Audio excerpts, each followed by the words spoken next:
ditempati oleh sekelompok orang, di mana sekelompok orang itu menggunakan sebidang tanah tersebut untuk tempat tinggal, untuk mata pencaharian, untuk bertahan hidup bagi dirinya, keluarga dan keturunannya.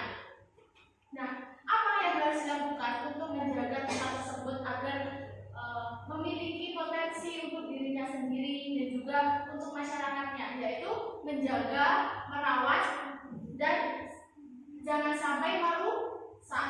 Nah, diibaratkan kita saat ini kita tinggal di sini di negara Indonesia. Jangan sampai kita merusak atau menghancurkan suatu negara ini dengan adanya kekerasan, kemudian pertengkaran, itu tidak boleh. Nah, selanjutnya cinta tanah air merupakan nilai yang sangat besar dan merupakan kewajiban bagi kita seorang muslim. Ya. Nah, apabila seorang muslim itu memahami konsep dari cinta tanah air, maka kita sebagai seorang muslim harus memiliki kewajiban untuk merawat, menjaga, jangan sampai merusak atau menghancurkan. Nah, karena itu merupakan tempat tinggal kita. Nah, sebisa mungkin kita harus menjaga tempat tinggal kita ini agar nyaman untuk kita hidup di dalamnya.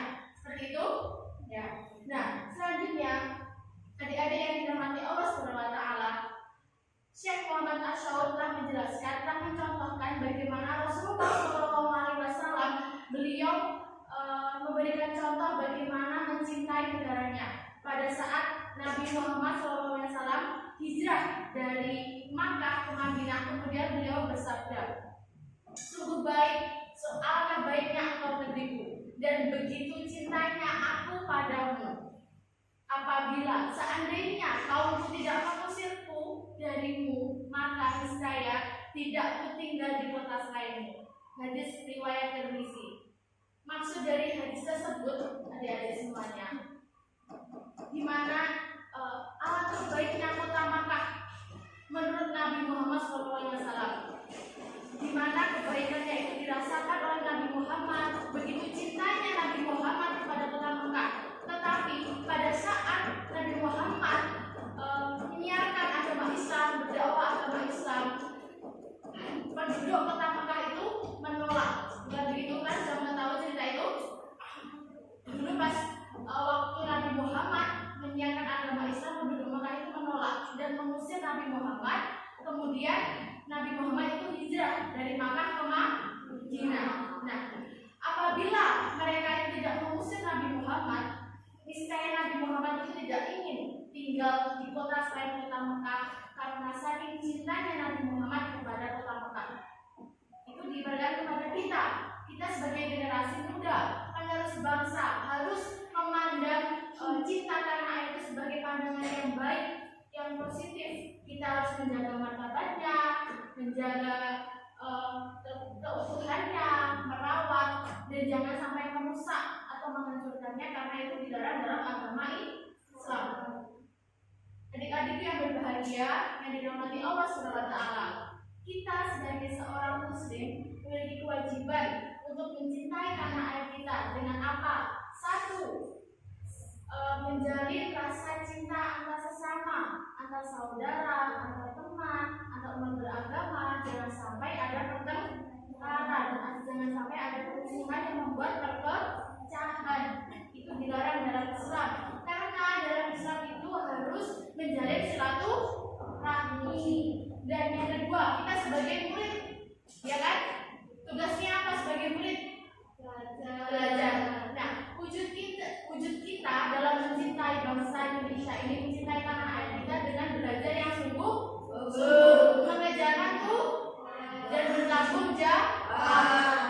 Tugas kita sebagai murid adalah itu sebagai wujud kita sebagai murid yang baik, yang mewujudkan cinta kita terhadap tanah air kita. Dan yang ketiga, menjaga, melestarikan kebudayaan asli kita. Kita tinggal di mana ini? Kabupaten Ponorogo. Kesenian aslinya apa? Nah, tugas kita menjaga, melestarikan, merawatnya. Jangan sampai kebudayaan yang sudah kita miliki diambil oleh orang negara lain.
adik-adik yang dirahmati Allah Subhanahu wa taala, dalam menjalankan kewajiban kita bagi seorang muslim dalam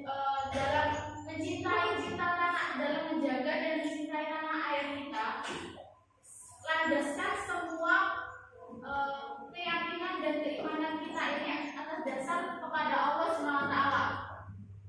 Apa yang kita lakukan, baik buruknya itu akan kembali kepada kita. Apabila kita melakukan hal yang baik, maka akan mendatangkan sesuatu yang baik juga kepada diri kita, yaitu berupa pahala dari Allah. Nah, apabila kita berbuat jahat, kita berbuat jelek, maka akan kembali pula kepada kita sebuah kejelekan. Jadi, apabila kalian bertindak maupun perkataan, perbuatan harus mencerminkan bahwa kalian itu seorang muslim. Jadi, apapun yang kalian lakukan harus ikhlas atas dasar Allah Subhanahu wa taala, agar kita mendapatkan pahala yang besar. Bisa dipahami ya? Ya, baik. Setelah sampailah kita di ujung akhir materi ini, semoga apa yang saya sampaikan pada sore hari ini bermanfaat bagi adik-adik semua dan juga bagi kakak. Dan apa yang kita dapatkan hari ini saya harap bisa diterapkan dalam kehidupan sehari-hari. Sebagai seorang muslim, maka harus berdasarkan pada ajaran agama Islam dan harus diniatkan kepada Allah Subhanahu wa taala. Apabila ada kurangnya dalam perkataan maupun perbuatan kakak, maka minta maaf. Akhirnya, wassalamualaikum warahmatullahi wabarakatuh.